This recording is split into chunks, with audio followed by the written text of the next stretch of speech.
नमस्कार. नमस्ते. आपलं नाव? रुपाली भगवान पाटील. आपण कुठून आलात? पुणे, महाराष्ट्र. आपला व्यवसाय काय आहे? मी मराठीमधून ग्रॅज्युएशन केलं आहे, स्पेशल मराठी. आणि त्यानंतर मी माझ्या मिस्टरांना आमचा ऑटोमोबाईलचा बिझनेस आहे, SML इसूझूची डीलरशिप नगरमध्ये, पुण्यामध्ये आणि औरंगाबादमध्ये आहे. संत रामपालजी महाराजांची गुरुदीक्षा आपण कधी घेतली? 2004मध्ये मी संत रामपालजी महाराजांची गुरुदीक्षा घेतली. संत रामपालजी महाराजांची गुरुदीक्षा घेण्याअगोदर आपण व आपला परिवार कोणती भक्तिसाधना करत होतात?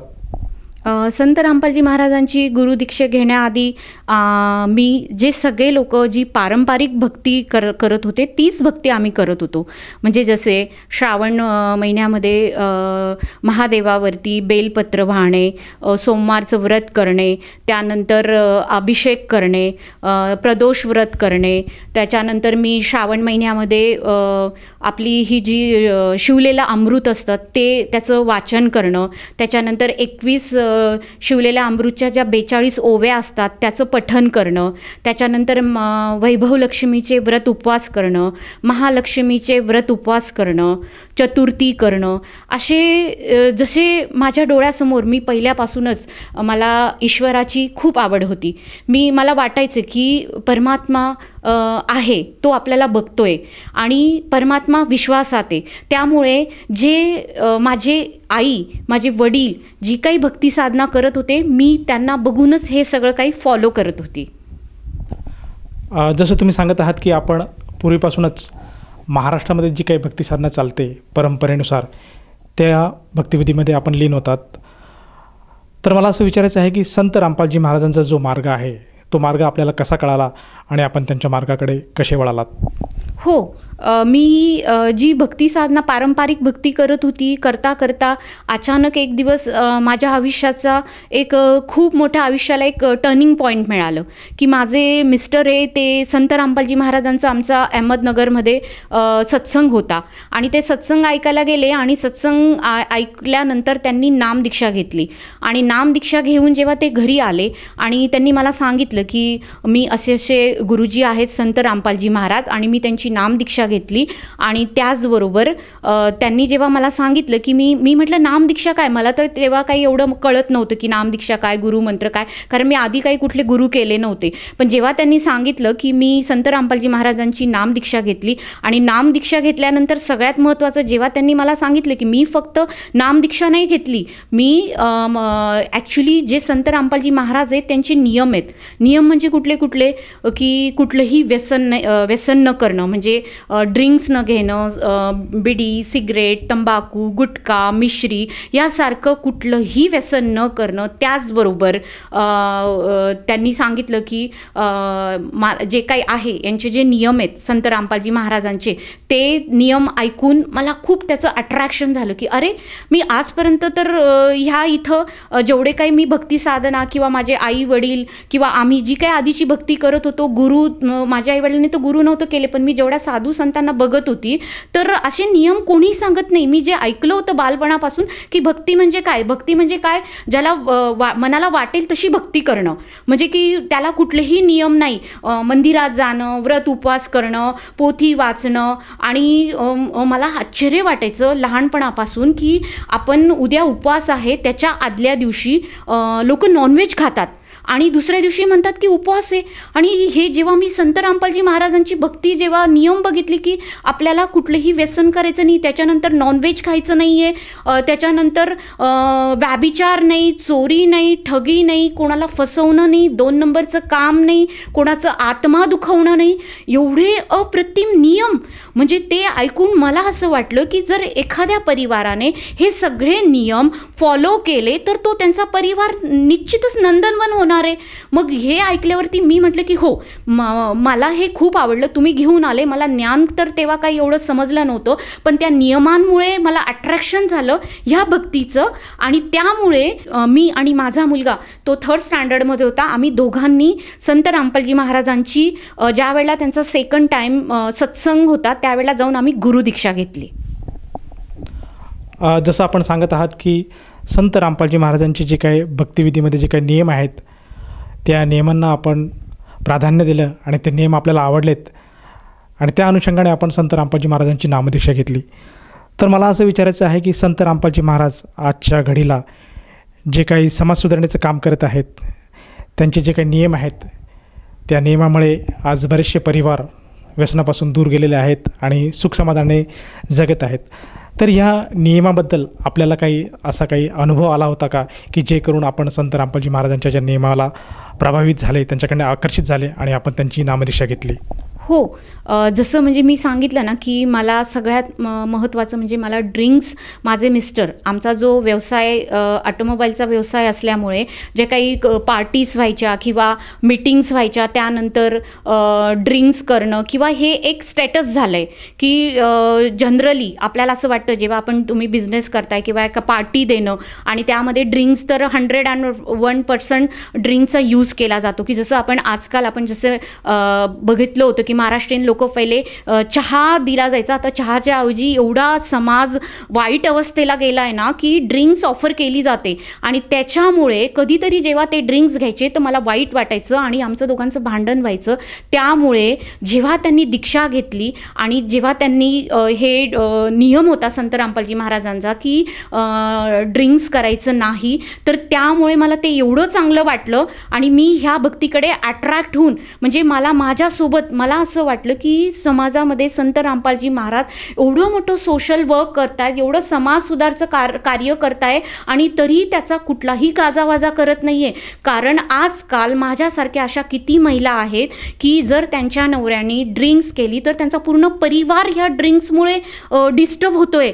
जेव्हा जो एखादी माणूस व्यसन करतोय त्या व्यसनामुळे त्याला बुद्धी नसते की तो काय करतोय आणि तो परिवाराबरोबर जे वाईट वागतो तर त्याचा परिणाम मुलांपासून बायकोपर्यंत त्यांना त्याचा त्रास सहन करावा लागतो. आणि ह्या संत रामपालजी महाराजांमुळे हे जेव्हा मला हे कळालं की ह्या नियम म्हणजे माझी भीती गेली की सगळ्यात महत्त्वाची म्हणजे मी सिक्युअर झाली की जो माझा नवरा आधी त्याला वाटायचं की मी पार्टी नाही केली तर आमच्या बिझनेसमध्ये काही प्रॉब्लेम येईल किंवा माझे जे वरिष्ठ आहेत त्यांना ते नाराज होतील किंवा आमचा बिझनेस फ्लो कमी होईल, पण तसं काही झालं नाही. आम्ही जरी आज 17 वर्ष झाले आम्ही ह्या भक्ती मार्गात आहोत, तरी आमची अहमदनगरमध्ये, पुण्यामध्ये, औरंगाबादमध्ये SML इसूझूची डीलरशिप आहे. तो एवढा मोठ्या प्रमाणावर बिझनेस आहे, पण आम्ही संत रामपालजी महाराजांचे नियम पाळतो. कुठलेही ड्रिंक्स या पार्टीमध्ये नॉनव्हेज आणि ड्रिंक्स ऑफर केली जात नाही, तरीही आमचा बिझनेस त्या भरभराटीमध्येच आहे. म्हणून मला सगळ्यांना सांगावंसं वाटतं की संत रामपालजी महाराज जे समाज सुधारण्याचं कार्य करतायत ते अप्रतिम करतायत. जसं तुम्ही सांगितलं की संत रामपालजी महाराजांचे जे काही नियम आहेत हे समाजासाठी एक आदर्श आहे आणि एक आदर्श समाज निर्माण करण्याचं कार्य, आज समाज सुधारण्याचं कार्य संत रामपालजी महाराज आपल्या भक्तिमार्गातनं आणि आपल्या नियमातनं करत आहेत. तर मला असं विचारायचं आहे, जेव्हा आपण संत रामपालजी महाराजांचे हे काही नियम ऐकून त्यांच्याकडनं गुरुउपदेश घेतला आणि त्यांची सद्भक्ती स्वीकारली, त्यानंतर आपल्याला व आपल्या परिवाराला काय काय लाभ प्राप्त झालेत? हो, लाभ तर एवढे झालेत सर की लाभ मी सांगू शकत नाही. ज्या वेळेला मी ह्या भक्तीमध्ये आधी तर ज्ञान समजलं नव्हतं, पण जसं जसं आम्ही अभ्यास केला, विशेष म्हणजे संत रामपालजी महाराज जे काही भक्ती साधना सांगतायत ही शास्त्रानुकूल आहे. आणि आम्ही सुद्धा संत रामपालजी महाराजांमुळे आम्ही सगळे भगवद्गीतेत काय दिले, वेदांमध्ये काय दिले, 18 पुराणांमध्ये काय दिले, हे सगळं जेव्हा आम्ही स्वतः संत रामपालजी महाराजांच्या सत्संग ऐकल्यामुळे आम्हाला एवढं नॉलेज मिळालं की ते ऐकल्यामुळे मला स्वतःला ज्ञान झालं की अरे संत रामपालजी महाराज जी काय भक्ती सांगतायत ती प्रमाणित आहे सगळ्यात महत्त्वाची. आणि त्याच्यानंतर ह्या प्रमाणित भक्तीमुळे आजकाल जसं मी जे बघत आली की मला हा प्रश्न पडायचा बालपणापासून की ईश्वर असं का करतो, कोणी कधी सुखी आहे कोणी दुःखी आहे, हे असं का घडतं. तर मला जेव्हा मी संत रामपालजी महाराजांच्या भक्तीत आली तर मला कळालं की हे सुख आणि दुःख ह्याचं काय कारण आहे. की मला एवढं कळालं की आधी मी जी पारंपरिक भक्ती करत होती त्या पारंपरिक भक्तीने माझं काही प्रारब्धाचे जे काही कर्म आहे हे काही वाढत पण नव्हते आणि कमी पण होत नव्हते. जे काही मला मिळत होतं पूर्व संचितामुळे मला मिळत होतं. पण त्यानंतर जेव्हा मी दीक्षा घेऊन मी जी काही भक्ती करायला लागली, त्या संत रामपालजी महाराज जे काही मंत्र देतात त्या मंत्रांमध्ये इतकी ताकद आहे की त्या मंत्रामुळे मला आर्थिक, शारीरिक, मानसिक, आध्यात्मिक या 4 स्तरावर लाभ झालेत. सगळ्यात पहिले तर मी तुम्हाला माझे शारीरिक लाभ सांगणार सांगणार आहे की सगळ्यात मोठा लाभ माझ्या आयुष्याचा, म्हणजे जसं मी आज तुम्हा सर्वांसमोर मी माझा अनुभव सांगते की तर ती मी नसतीच. संत रामपालजी महाराज जर नसते, मी जर ह्या भक्तीत आली नसती, तर मी आज ह्या ठिकाणी नसती. संत रामपालजी महाराजांच्या भक्तीमुळे मला सगळ्यात मोठा लाभ झाला की माझ्या आयुष्यात एक मोठी घटना घडली की जसं माझी पूर्व हिस्ट्री आहे की माझ्या फॅमिलीमध्ये कॅन्सरची हेरिडिटी होती आणि त्यानंतर अचानक माझ्या बॉडीमध्ये मला गाठ आली मानेमध्ये, आणि ती गाठ आल्यानंतर मला वाटलं की साधंच काहीतरी असेल. पण मग मी डॉक्टरकडे गेली. डॉक्टरांनी जेव्हा तपासलं तर त्यांना आधी वाटलं की सिम्पल असेल, म्हणून त्यांनी मला 8 दिवसाची औषध दिली. त्याच्यानंतर ते म्हटले की ठीक आहे, तुम्ही 15 दिवसांनी या. मग मी परत 15 दिवसांनी गेली. मला त्यांनी 15 दिवसांनी परत चेकअप केलं. परत ते म्हटले की परत मी तुमच्या औषधी बदलून देतोय आणि मी तुम्ही परत 15 दिवसांनी या. आणि मला वाटलं असं काय होते की सारखं मला हे 15 दिवसांनी बोलवत आहे. मला आधी वाटलं, मी सिरियस नाही घेतलं, पण नंतर मला वाटलं की काहीतरी गडबड आहे. आणि जेव्हा त्यांनी मला परत नेक्स्ट 15 दिवसांनी बोलवलं, त्यांनी चेकअप केलं, तेव्हा त्यांनी माझ्या मिस्टर आणि आम्ही दोघं गेलो होतो. त्यांनी सांगितलं की तुम्ही सुशिक्षित आहात, मला तुम्हाला एक गोष्ट सांगायची आहे की मी जी काही आत्तापर्यंत तुमची ट्रीटमेंट केली, ती ट्रीटमेंट मी ट्राय केलं, सगळं काही ट्राय केलं की हे थोडं असेल, ठीक होईल मेडिसिनने. पण मी याच्यापर्यंत पोचलो आहोत. निष्कर्ष माझा असा आहे की मला वाटते की ही जी काही गाठ आहे तुम्हाला सर्वायकल कॅन्सर आहे. आणि ज्या वेळेला हे मला कळालं की बापरे, हे काय झालं, कारण का की कॅन्सर हा शब्द ऐकताच माझ्या पायाखालची जमीन निघाली, की असं वाटलं की पायाखाली जमीन नाही आहे. मी खूप अस्वस्थ झाली की मला कळालं की पुढे काय लिहिलं आहे माझं, की कॅन्सर हा शब्द ऐकल्यावर जसं मी आधी बघितलं होतं की माझे काका स्वतः डॉक्टर होते, कॅन्सरने तडपत मेले. माझा मामा अर्ली एजमध्ये कॅन्सरने वारला. माझी मावशी कमी वयात कॅन्सरने वारली. आणि मी छोटी असताना मी त्यांना पाहिलं की त्यांना केमोथेरपी देताना जे काही त्रास होतो, आणि मी त्या अवस्थेतून बघितलं की ज्या वेळेला माणसाला कॅन्सर होतो त्याची ट्रीटमेंट होते, त्याची केस जातात, आणि त्याच्यानंतर केस जाणं, त्याच्यानंतर आयुष्य अगदी थोडं 2 वर्ष 3 वर्ष, माहिती नाही की तुमचं प्रारब्ध किती आहे, तुमचं आयुष्य किती आहे. आणि तेव्हा हे मला कळलं तर मला म्हणजे आम्ही घरी आलो, मुलाला सांगितलं नाही. माझा मुलगा छोटा होता. मला वाटत होतं की बापरे, माझ्यापेक्षा त्यावेळेला मला माझ्या मुलाची आठवण आली की परमात्मा, मला जगायचे. हे कॅन्सर मी नाही हे सहन करू शकत की मी त्याला ना सांगू. त्याची अवस्था इतकी, तो छोटा होता, 7th स्टँडर्डला होता, की मी त्याला सांगू शकत नव्हती की बाळा, ते म्हणत मम्मी तू का रडते. मला कळत नव्हतं की तरी मी त्याला सांगितलं की काही नाही, मला थोडीशी ट्रीटमेंट आहे, डॉक्टर देत आहेत, आपण करू. पण मग त्यावेळेला मला आठवलं की अरे नाही, मी संत रामपालजी महाराजांच्या शरणी आहे, मला हिंमत हारायची नाही आहे. त्यावेळेला मी गुरुजींना, म्हणजे आमच्या संत रामपालजी महाराजांना प्रार्थना केली. मी दंडवत मारला आणि त्यांना मी सांगितलं की हे परमात्मा, हे गुरुजी, संत रामपालजी महाराज, मला जगायचंय, माझ्या मुलासाठी जगायचंय, मला नाही मरायचं. जे मी माझ्या आप्तस्वकीयांना कॅन्सरने तडपत मरताना बघितले, तसं मला मरायचं नाहीये, मला आयुष्य जगायचंय. परमात्मा, मी तर तुमच्या ह्या भक्तीत आली, मी तर तुमचं ऐकलंय की तुम्ही जी सतभक्ती देतात, शास्त्र अनुकूल भक्ती देतात, त्या भक्तीत इतकी ताकद आहे की माणसाचा असाध्य रोग ठीक होतो. जर आयुष्य नसेल परमात्मा, तर त्यांना आयुष्य देतात संत रामपालजी महाराज. मग मला हे कळल्यावर मी म्हटलं की परमात्मा, गुरुजी, मी आता तुमची परीक्षा घेत आहे. मला माहिती नाही. एक तर मी त्यांच्यापुढे 2 ऑप्शन ठेवले की हे संत रामपालजी महाराज, परमात्मा, मला तडपत मरायचं नाही, सगळ्यात महत्त्वाचं. एक तर तुम्ही मला मृत्यू द्या, मला असं केस जाणं आणि मी केमोथेरपी घेणं, असं तडपत मरण्यापेक्षा मला तुम्ही चालता बोलता पटकन मृत्यू द्या. नाही तर माझ्या भक्तीत जर एवढी ताकद आहे, तुम्ही दिलेल्या मंत्रात जर ताकद आहे, तर मला जगायचं आहे, मला आयुष्य द्या. आणि मी तुम्हाला सांगू शकत नाही, म्हणजे आधी तर मला हे वाटत होते की मी काय मागते, मला काही कळत नव्हतं की मी कशा अवस्थेतून जाते. मेंटली अवस्था खूप खराब होती. आणि तरी पण माझ्या मिस्टरांचा पण विश्वास होता, ते मला धीर देत होते की तू घाबरू नको, आपण परमात्माच्या शरणी आहे, संत रामपालजी महाराजांच्या शरणी तुला काही होणार नाही, माझा दृढ विश्वास आहे त्यांच्या भक्तीवरती. आणि खरंच मी आधी परमात्माला म्हटलं की नाही, मी तुमच्या दर्शनाला येणार. आम्ही त्यांच्या दर्शनार्थ गेलो आणि त्याच्यानंतर मला वाटलं की माझं ऑपरेशन होईल. आणि ऑपरेशन डॉक्टरने सांगितलं की तुम्हाला 4 टाईपचा, मी जे काही सांगितलं आहे याच्यातला कुठला तरी 4 टाईपचा एक कॅन्सर तुम्हाला असू शकतो, सर्वायकल कॅन्सर असू शकतो. त्यानंतर आपण ठरवू की गाठ एवढी मोठी झाली की तुम्हाला कळल्यामुळे तुम्हाला आता त्याचं आपण बघू की ते टेस्ट केल्यानंतर, बायोप्सी केल्यानंतरच त्याचा रिझल्ट येईल की तुम्हाला कुठल्या टाईपचा कॅन्सर आहे. आणि त्यानंतर मग मी म्हटलं ठीक आहे, मला त्याच्यात कितीतरी वेळ जाईल, मला माहिती नाही की 6 महिने लागतील, किती वेळ लागेल. तर मग मी आधी ठरवलं की मी दर्शनार्थ गेली, मी संत रामपालजी महाराजांचं दर्शन घेऊन आली. आणि मग मी बाकीच्या जेवढ्या मेडिकल टेस्ट आहे मी त्या सगळ्या फॉलो केल्या.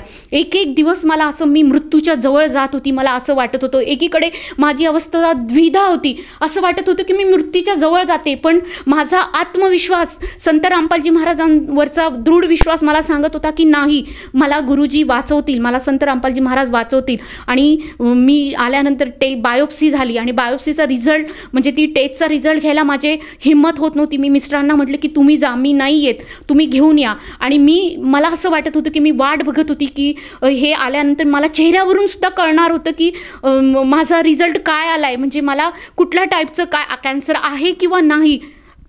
आणि ज्या वेळेला ते जेव्हा घरी आले, आम्ही त्यांची वाट बघत होतो आणि त्यांनी पटकन आधी दंडवत मारला परमात्मांना, गुरुजींना.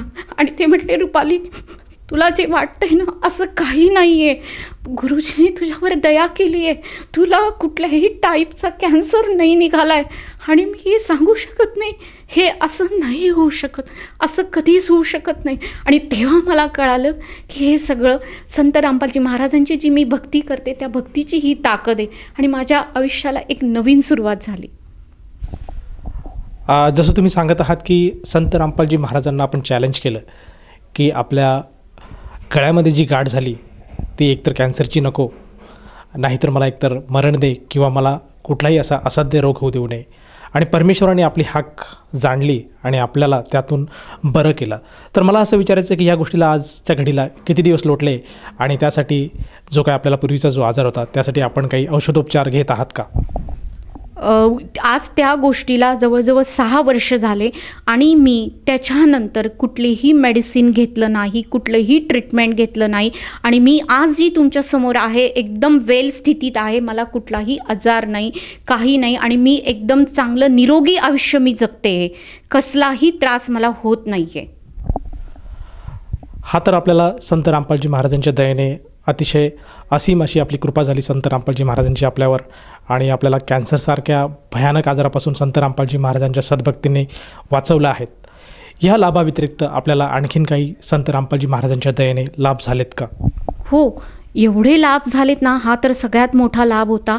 आणि मी जर आता ते जर एवढं सांगायला बसली तर दिवस आणि रात्रसुद्धा अपूर्ण पडणार आहे. त्याच्यानंतर दुसरा सगळ्यात मोठा लाभ झाला की आता रिसेंटली करोनाच्या स्थितीमध्ये, म्हणजे एक 5 महिन्यापूर्वीची गोष्ट आहे की माझे वडील आधी जे सगळे पारंपरिक भक्ती करत होते ते पण करत होते, पण आम्ही ऑलरेडी 17 वर्षापासून ह्या भक्तीत होती. मी वडिलांना सारखं सांगत होती की पप्पा तुम्ही हे ग्रंथ बघा, संत रामपालजी महाराज काय भक्ती सांगतायत ते बघा. पण त्यांनी कधीही सत्संग ते ऐकायचे, पण कधी त्यांनी सिरियसली घेतली नाही. आणि अचानक त्यांच्या आयुष्यात एक मोठी घटना घडली की ते बाईकवरून पडले आणि पडताच त्यांना जेव्हा हॉस्पिटलमध्ये ॲडमिट केलं तर डॉक्टरांनी सांगितलं की ह्यांना ब्रेन हॅमरेज झालं आहे आणि त्यांच्या मेंदूमध्ये ज्या रक्ताच्या क्लॉट्स झाल्यात.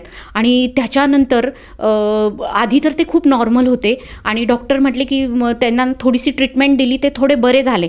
आणि परत त्यांची अवस्था, शारीरिक अवस्था एवढी खराब झाली की त्यांना ट्रीटमेंट दिल्यानंतर पॅरालिसिसचा त्यांना अटॅक आला. आणि अटॅक आल्यानंतर ते घरी आल्यानंतर मला जसं कळालं की पप्पांना असं असं झालं म्हणून मी त्यांना भेटायला गेल्यानंतर मी त्यांना परत एकदा तळतळून प्रार्थना केली की पप्पा तुम्ही हे जी भक्ती साधना आहे, संत रामपालजी महाराज जे सांगतायत, तुम्ही एकदा हे नाम दीक्षा घ्या आणि तुमची अवस्था आत्तापर्यंत तुम्ही जसे आहात. त्यांनी खूप सारं सोशल वर्क केलं, ते कुठलेही व्यसन करत नव्हते, कुठलेही वाईट गोष्टींपासून ते लांब होते, फक्त समाजाचं भलं करणं, देशाचं भलं करणं अशा विचारांचे ते होते. ते म्हटले की मी कधी कोणाचं वाईट केलं नाही तर माझं वाईट कसं होणार. पण मी म्हटली पप्पा सगळ्यात महत्त्वाचं तुमचा हा गुणधर्म जो तुम्ही म्हणताय की मी कोणाचं वाईट नाही केलं तर माझं वाईट कसं होणार. पण तुम्ही जी भक्ती करताय, जी पारंपरिक भक्ती करताय, त्या भक्तीमध्ये ती परिपूर्ण नाही आहे आणि ते तुमचा दोष नाही आहे. त्याच्यामध्ये तुमच्यावर आता जे काही संकट आलं आहे ते तुम्हाला हे कोणीही बाहेर काढू शकत नाही. फक्त संत रामपालजी महाराज ज्यांची भक्ती साधना बाहेर काढू शकतात.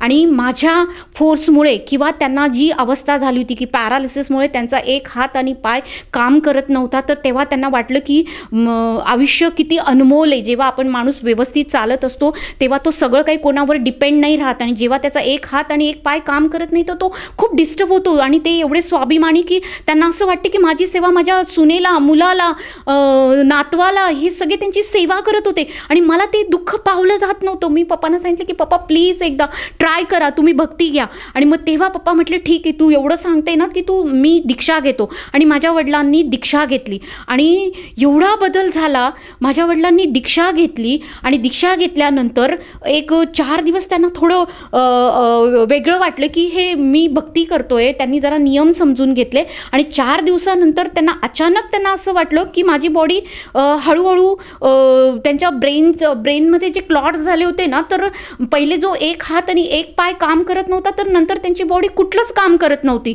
आणि ते बेडला खिळले आणि बेडला खिळल्यानंतर असं वाटलं की मला परत भावाने फोन केला की दीदी तू पटकन ये, पप्पांची अवस्था अचानक क्रिटिकल झाली आहे, त्यांची बॉडी काम करत नाही आहे आणि डॉक्टर सांगतायत की आता ही जी अवस्था झाली आहे त्याला एक ऑप्शन आहे की आपल्याला ऑपरेशन करावं लागेल मेंदूचं. आणि ते ऑपरेशनमध्ये सुद्धा डॉक्टर म्हणतात की गॅरंटी नाही, 35 लाख रुपये खर्च लागेल फायनान्शियली. आणि त्यानंतर एवढा खर्च करून सुद्धा ती व्यक्ती 2 वर्ष 3 वर्ष किती वर्ष कोमात राहू शकते आणि तुम्हाला त्यांचा सांभाळ करावा लागेल. तर आम्ही खूप डिस्टर्ब झालो, काय करावं मला कळेना. मग मी संत रामपालजी महाराजांना प्रार्थना लावली की परमात्मा की वडिलांनी आता नामदीक्षा घेतली आहे, तुम्ही बघा. आणि त्याच्यानंतर मी जेव्हा प्रार्थना लावली, परमात्मांनी सांगितलं, गुरुजींनी संत रामपालजी महाराजांनी सांगितलं की बेटा गुरुजी दया करतील. आणि संत रामपालजी महाराजांची दया एक 8 दिवसानंतर जे माझे वडील अक्षरशः म्हणजे एकदम 8 दिवस ते असे कोमासारख्या अवस्थेत होते की त्यांची बॉडी काम करत नव्हती, वाचा बोलत नव्हती, ते फक्त बघत होते. डाएट घेणं त्यांनी बंद केलं होतं. आणि 8 दिवसानंतर अचानक मी जेव्हा प्रार्थना लावली आणि त्यानंतर सडनली त्यांची वाचा आली आणि त्यांनी लिक्विड डाएट घ्यायला सुरू केलं. आणि मी तुम्हाला सांगू शकते की त्यांना म्हणजे त्यांची जे काही बॉडीसारखं ते अंथरुणावर होते ते 3 महिन्यामध्ये माझे वडील असं रोज एक दिवस त्यांच्यामध्ये इम्प्रूव्हमेंट होऊन आत्ता आज रिसेंटली त्या गोष्टीला 5 म्हणजे आधीचा काळ आणि हे 3 महिन्यानंतर ते अगदी एक जो नॉर्मल माणूस की जर तुम्ही त्यांना पळायला जरी सांगितलं तरी ते नॉर्मल पळू शकतात अशी त्यांची अवस्था झाली. हा माझ्या आयुष्यातला खूप मोठा म्हणजे जेव्हा माझ्यावर झालं तेव्हासुद्धा मी एवढी दुःखी झाली नव्हती. पण जेव्हा मी माझ्या वडिलांना मी ज्या बालपणापासून त्यांना अगदी एवढं स्ट्रॉंग अवस्थेत बघितलेलं होतं, पण त्यांना असं ते जेव्हा पॅरालिसिसमुळे एवढे ते अशी झाली होती की ते त्यांचं बॉडी काम करत नाही. मी त्यांना असं एखादी म्हणजे जो एखादी माणूस म्हणतो ना की हा काही कामाचा नाही तो कसा झालाय ते बघून मला दुःख वाटत होतं. पण संत रामपालजी महाराजांच्या भक्तीमुळे त्यांना त्यांच्या वाईट अवस्थेत जाऊन सुद्धा ते परत एकदम नॉर्मल अवस्थेत आले आणि आमच्यासारखे ते नॉर्मल झाले. जसं तुम्ही सांगत आहात की संत रामपालजी महाराजांच्या दयेने आज आपल्या वडिलांवर जे काही संकट आलं होतं अर्धांगवायूचं त्यातनं ते बरे झाले आणि आज एक नॉर्मल आयुष्यात ते आज जगत आहेत तुम्हा आम्हासारखं. तर मला असं विचारायचं आहे की संत रामपालजी महाराजांची जी काही सद्भक्ती आहे त्या सद्भक्तीच्या जोरावर आपण व आपला परिवार आज सुखसमाधानाने आयुष्य जगत आहात. तर ह्या अनुषंगाने आपण आपल्यासारख्या ज्या इतर भगिनी आहेत, त्याचप्रमाणे ज्या आपल्या मित्रपरिवार आहे, आपल्या ज्या सख्या आहेत आणि जो कौटुंबिक परिवार आपला आहे, जे आप्तेष्ट आहे आणि जो आज TV चॅनलच्या माध्यमातून जो श्रोतावर्ग आज आपल्याला बघत आहेत, या सर्वांसाठी आपण काय संदेश द्याल? हो, मी ह्या सगळ्यांसाठी एक संदेश तर मी नाही देऊ शकत, पण मी सगळ्यांना एक विनंती करते, प्रार्थना करते की सगळ्यात तुम्ही समजा संत रामपालजी महाराज काय ज्ञान सांगतायत. ती जे भक्ती साधना सांगतायत ते काही कुठलेही मनाने किंवा मनगढन लोकवेदावर आधारित नाही सांगत आहे. सगळ्यात महत्त्वाचं म्हणजे संत रामपालजी महाराजांची भक्ती ही प्रमाणित भक्ती आहे, म्हणजे शास्त्र अनुकूल भक्ती, की आपली भगवद्गीता, 4 वेद, 18 पुराण, 6 शास्त्र हे सगळं ते उलगडून सांगतायत. संत रामपालजी महाराजांच्या भक्तीमध्ये एवढी ताकद आहे की त्यांनी दिलेल्या शास्त्र अनुकूल भक्तीमुळे लाखो कुटुंब व्यसनापासून आज लांब झालेत. आणि त्यानंतर परत सगळ्यात मोठा लाभ, एक मी स्त्री आहे, मी स्त्रियांच्या भावना समजू शकते की त्यांनी सगळ्यात मोठं एक सोशल वर्क संत रामपालजी महाराज करतायत की हुंडाबंदीमुळे स्त्रीला, म्हणजे जसं एक पित्याला जेव्हा जर खूप साऱ्या मुली असतील तर त्यांना बालपणापासून प्रश्न पडतो की हुंडा जमा करणं आणि तो देणं, ते सुद्धा संत रामपालजी महाराजांनी सगळ्यांना वाचवले की हुंडा ही पद्धतच, म्हणजे जेवढे काही आम्ही संत रामपालजी महाराजांचे अनुयायी आहोत की कुठलंही 1 रुपयाचा हुंडा न घेता एक रमणी म्हणून एक 17 मिनिटाची कार्यक्रम असतो, तो पार पडतो. कुठलाही पाखंड त्यामध्ये नसतं आणि एवढा सुंदर उपक्रम संत रामपालजी महाराज राबवत आहेत. संत रामपालजी महाराज जे काही शास्त्र अनुकूल भक्ती देतात त्यामुळे मी तुम्हा सगळ्यांना एक विनंती करते, एक प्रार्थना करते की तुम्ही संत रामपालजी महाराजांचं ज्ञान समजा, सत्संग ऐका. सोशल मीडियावरती, यूट्यूबवर त्यांचे सत्संग आहे, त्यानंतर तुम्हाला अनेक विविध चॅनल्सवरती त्यांचे सत्संग चालू आहेत. जगण्याचा मार्ग आणि ज्ञानगंगा हे पुस्तक आहेत, हे वाचा. आणि मला जसं लाभ झाले विविध प्रकारचे, तसे तुम्हा सर्वांना जर त्याचा अनुभव घ्यायचा असेल तर तुम्ही लवकरात लवकर त्यांच्या शरणमध्ये या आणि ही भक्ती स्वीकारा. आणि तुम्हीसुद्धा आज जसं मी माझे लाभ सांगते तर तुम्ही त्याचा अनुभव स्वतः घ्याल, ही कळकळीची विनंती मी सगळ्यांना करते की एकदा येऊन तुम्ही संत रामपालजी महाराजांचा सत्संग तरी ऐका.